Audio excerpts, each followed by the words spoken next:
హిందువులకు తీరని ద్రోహం చేసి ఉమ్, వాళ్ళకు చాలా ముస్లింలకు బాగా మేలు చేసి వక్ఫ్ చట్టాన్ని ఇంకా బలోపేతం చేసింది పివి నరసింహారావు గారు. ఓకే.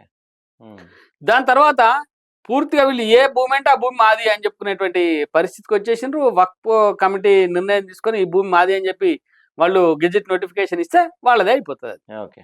ఉమ్, ఇంత ఈ దరిద్రమైనటువంటి బిల్లును మార్చమని చెప్పి గతంలోనే చాలా మంది కోరిండ్రు. ఇది చాలా ఇబ్బందికరంగా ఉన్నది అని కోరిండ్రు. కానీ ముస్లిం మైనార్టీలను మభ్యపెట్టి వాళ్ళ ఓట్ల కోసం ఏ ప్రభుత్వాలు దాన్ని ముట్టుకోలేదు, ధైర్యం చేయలేదు. ధైర్యం చేయలేదు. ఎందుకు ధైర్యం చేయలేదు అంటే వాళ్ళు గంపగుత్తగా పడేటువంటి ఓట్లు, హిందువుల ఓట్లు పడవు, వీళ్ళు చైతన్యవంతులు గారు, వీళ్ళతో అవసరం లేదు, వీళ్ళ భూములు పోయినా సరే ఇబ్బంది లేదు అని చెప్పి ఆ ప్రభుత్వాలు భావించినాయి. కాబట్టి ఇవాళ దాన్ని ముట్టుకోకుండా ఇన్ని సంవత్సరాలు కొనసాగించుకుంటూ వచ్చిండ్రు.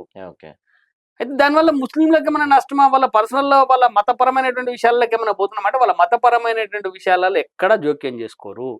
మస్జిద్ కమిటీల విషయంలో జోక్యం చేసుకోరు, వక్ఫ్ బోర్డు విషయంలో కూడా జోక్యం చేసుకోరు. కాకపోతే ఎక్కడ జోక్యం ఎక్కడ జరుగుతుందంటే పేదలకు ఉన్నటువంటి భూముల్ని ఎలాంటి కాగితాలు లేకుండా వక్ఫ్ తన స్వాధీనం చేసుకుందో వాటిని విడిపించడం కోసం జరిగినటువంటి కార్యక్రమం ఇది. 1-2 భూములు కాదు, దాదాపు 10 లక్షల ఎకరాల భూములు ఇలా వక్ఫ్ ప్రాపర్టీ పేరు మీద ఉన్నాయి.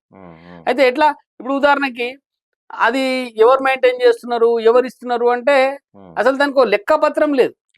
చాలా పేద ముస్లింల భూములు కూడా వక్ఫ్ వెళ్ళిపోతున్నాయి, తీసేసుకుంది. ఇంకొకటి అంటే దాంట్లో క్షుణ్ణంగా మనం లోతుగా పరిశీలించాలి. కానీ ఇంకో అంశం ఏంటంటే, ఇప్పుడు ఉదాహరణకి ఎవరైనా ఒక ముస్లిం కుటుంబం బాగా డబ్బులు, భూమి, వ్యవసాయం ఉన్నటువంటి కుటుంబం ఉంది, వాళ్ళకి పిల్లలు లేరు. వాళ్ళకి పిల్లలు లేకపోతే వాళ్ళు ఎవరికైనా ఈ భూమి దానం చేయడానికి లేదు, వాళ్ళు చనిపోతే ఆ భూమి అంతా వక్ఫ్ బోర్డుకి వెళ్ళిపోతుంది. అందుకే నిన్న దాదాపుగా పార్లమెంట్ లో మైనార్టీ వ్యవహారాల శాఖ మంత్రి రేపటి రోజున పార్లమెంట్ ని కూడా వక్ఫ్ రాసేసింది ఆల్రెడీ. పార్లమెంట్ ఉన్నటువంటి భూమి కూడా మాదే అని చెప్పి గెజెట్ నోటిఫికేషన్ ఇచ్చేసింది. వాళ్ళు అంటున్నారు ఇది భూమి మాదే అని చెప్పి. అంటే ఇప్పుడు ఎయిర్పోర్ట్ కూడా మాదే అని చెప్పి స్వయంగా అసదుద్దీన్ ఓవైసీ అన్నాడు కదా, మీరు ఎయిర్పోర్ట్ భూములు వక్ఫ్ భూములలో ఎయిర్పోర్ట్ కట్టిండ్రు అని చెప్పి.